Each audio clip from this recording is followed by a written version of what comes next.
बिस्मिल्लाहिर्रहमानिर्रहीम। करप्शन कहानी अख्तर मलिक की ज़बानी के साथ हाजिर खिदमत हूँ। आज की जो मेरी स्टोरी है बड़ी इंटरेस्टिंग इस हवाले से। वो एक क्लर्क की स्टोरी है। एक क्लर्क कैसे करप्शन करता है और 20 साल से वो कैसे उसी ओहदे पे विराजमान रहता है। फिर बजाय एंटी करप्शन उसको पकड़ने के या डिपार्टमेंटल एक्शन के, वो फिर चेंज नहीं होता, सीट नहीं होता, बल्कि एक अच्छे ओहदे पर जाकर एंजॉय करता है। तो मैं बिला ताखीर अपनी स्टोरी की तरफ आता हूँ। क्लर्क है एक हमारा राजनपुर का एक रूरल हेल्थ सेंटर हड़ंद है। वहां का क्लर्क था मियां मुजाहिद। मियां मुजाहिद मुसलसल जो है ना 20 साल तक वहां उसने परफॉर्म किया एज ए क्लर्क के। और उन 20 सालों में कुछ चीजें मैं आपको 6-7 चीजें उसकी गिनवाऊंगा कि 7 चीजों में उसने 20 सालों के दौरान उसने क्या क्या एम्बेजलमेंट की, क्या क्या 2 नंबर की। जब मैंने पॉइंट आउट किया तो उसका नतीजा क्या निकला ये भी मैं आगे आगे चल के आपको बताता हूँ। सबसे पहले 20 साल से मियां मुजाहिद एक ही जगह पर तैनात रहे और स्टेशनरी प्रिंटिंग की खरीदारी के मद में कम अज कम उसने फर्जी आइटम, बोगस बिल्स बनाए और 25 से 30 लाख रुपए की इन्वेस्टमेंट की जो ब्लैक एंड व्हाइट में है। इसी तरह 3 लाख रुपए उसने निकाले। मुख्तलिफ सस्ती अशिया प्रिंटिंग की खरीद की गई और लाखों के फर्जी और बोगस बिल निकलवाए उसने। नंबर 3 पे हेल्थ काउंसिल का जो बजट उसने यूटिलाइज किया वो 35 लाख से अबव की रकम है जो हेल्थ काउंसिल का इस्तेमाल किया गया विदाउट परमिशन, विदाउट एनओसी। वो इस क्लर्क ने खुद ब खुद फर्जी मुलाजमीन तैनात किए, डेली वेजेस पर रखे और वो यूटिलाइज करता रहा, मुरम्मती करवाता रहा कागजों में और बोगस बिल बनाकर वो हजम करता रहा। इसी तरह लोकल परचेज अद्वियात, ये एक कानून है, मेरे पास रूल है। लोकल परचेज जो एलपी जिसको हम बोलते हैं और आम में, इसका कानून है कि इसका मेडिकल स्टोर का होना, चूंकि एलपी परचेज जो होती है वो किसी भी इमरजेंसी बुनियाद पर की जाती है। ये पंजाब गवर्नमेंट की तरफ से रूल बनाया गया है, ये मेरे पास है। जो समझदार लोग हैं या जो हेल्थ डिपार्टमेंट को जानते हैं वो बेहतर समझते होंगे।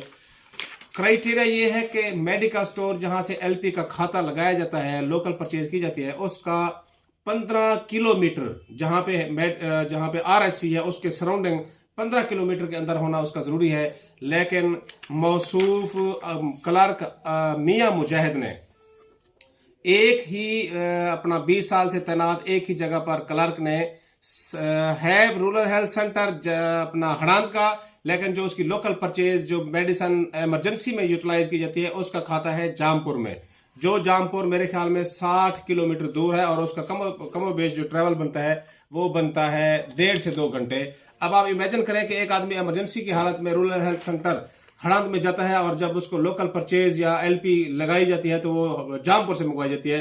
ये रूल ऑफ अपना लॉ की वायलेशन है और ये सबसे ज्यादा मियां मुजाहिद आरएचसी के जो एमएस आते रहे, एमओज आते रहे, मेडिकल ऑफिसर्स आते रहे, वो 20 साल में कम अज कम हर साल 6 माह 5 माह के बाद एमओज चेंज होते रहे। लेकिन जो बुनियादी तौर पर अजारादारी रही है वो मियां मुजाहिद की रही है वहां पे 20 साल मुसलसल।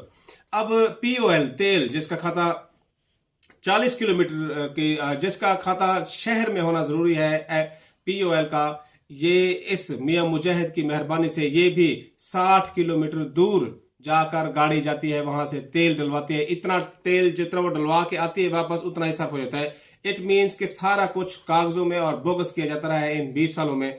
और इसी तरह ऑडिट पैरेज जो ऑडिट 8 साल का ऑडिट रिकॉर्ड बिल्कुल ही इसने मुयसर नहीं किया और ऑडिट जो टीम आती रही है उनको बिल्कुल दफा टरकान में लगाकर ये बंदा उसको भगाता रहा, लेन देन करके इनको अपना भगा दिया जाता था। ऑडिट के हवाले से भी इसके पास कोई भी रिकॉर्ड नहीं है। इसके अलावा 20 साल का जब एंटी करप्शन में मेरे पास जब इस क्लर्क की डेफिशिएंसी आई तो मैंने एंटी करप्शन में रजू किया। ये देख लें 7/8/2019 को मेरी एप्लीकेशन है। जब एंटी करप्शन ने इससे रिकॉर्ड मांगा तो इसने कोई भी रिकॉर्ड वहां पे पुट नहीं किया और मेरे सोर्स ने मुझे बताया कि वो सारा रिकॉर्ड जो है ना वो खत्म कर दिया गया है, डिस्ट्रॉय कर दिया गया है, तबाह कर दिया गया है और उस रिकॉर्ड का कोई भी वहां पे रिकॉर्ड मौजूद नहीं है और ये सारी कारस्तानियां मियां मुजाहिद क्लर्क की है।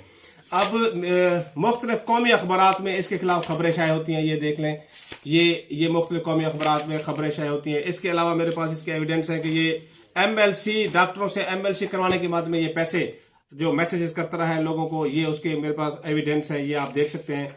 इसी तरह इसके खिलाफ मकामी लोगों ने दरखास्तें दी, ये एविडेंस के तौर पर मेरे पास मौजूद है। ये और दरखास्त है। इसी तरह ये पोर्टल सर्विस, वजीर आजम पीएम पोर्टल सर्विस में इसके खिलाफ दरखास्तें जाती हैं और इसका नतीजा क्या निकलता है ये देखें, सारे एविडेंस हैं। नतीजा क्या निकलता है, आरएचसी हड़ांद से इसको हटाकर जामपुर में तैनात कर दिया जाता है और वो बंदा अब मामूली सा क्लर्क है, बजाय इसके कि उसको अंदर होना चाहिए, उसका एहतसाब होना चाहिए, उसकी गिरफ्त होनी चाहिए, लेकिन वो मामूली सा क्लर्क इतना बाअसर है कि वो हड़ाद से, जंगल से उसको उठा के जामपुर में तैनात कर दिया जाता है। और अब मुझे पता चला है कि वो राजनपुर डिस्ट्रिक्ट हेडक्वार्टर पे तैनात है। तो ये एक क्लर्क की इतनी बड़ी हैसियत है। ये क्लर्क ना अपने खिलाफ इंक्वायरी होने देते हैं, ये क्लर्क ना अपने खिलाफ कोई एक्शन होने देते हैं, ना डिपार्टमेंटल कोई एक्शन होता है, ये फ्री स्टाइल खेलते हैं। क्लर्क से की पॉइंट आउट करप्शन के हवाले से मेरा ये है कि मैं ये समझता हूँ क्लर्क कितने बाअसर हैं तो इससे बड़े ऑफिसर कितने बाअसर होंगे।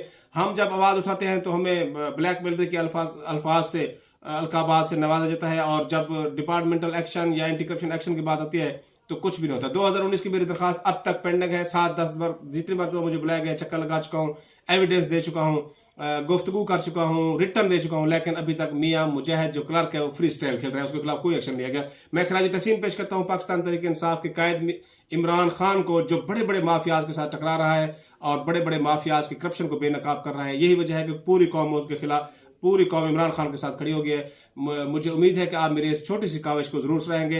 अभी मैं छोटे छोटे लेवल पे करप्शन को बेनकाब कर रहा हूँ, इंशाल्लाह वक्त आएगा मैं बड़े बड़े माफियाज के खिलाफ भी मेरे पास सबूत, एविडेंस मौजूद है, इंशाल्लाह वक्त के साथ उनको भी मैं बेनकाब करूंगा। अब तक के लिए इतना ही, कल तक मुझे इजाजत दीजिएगा। अल्लाह हाफिज।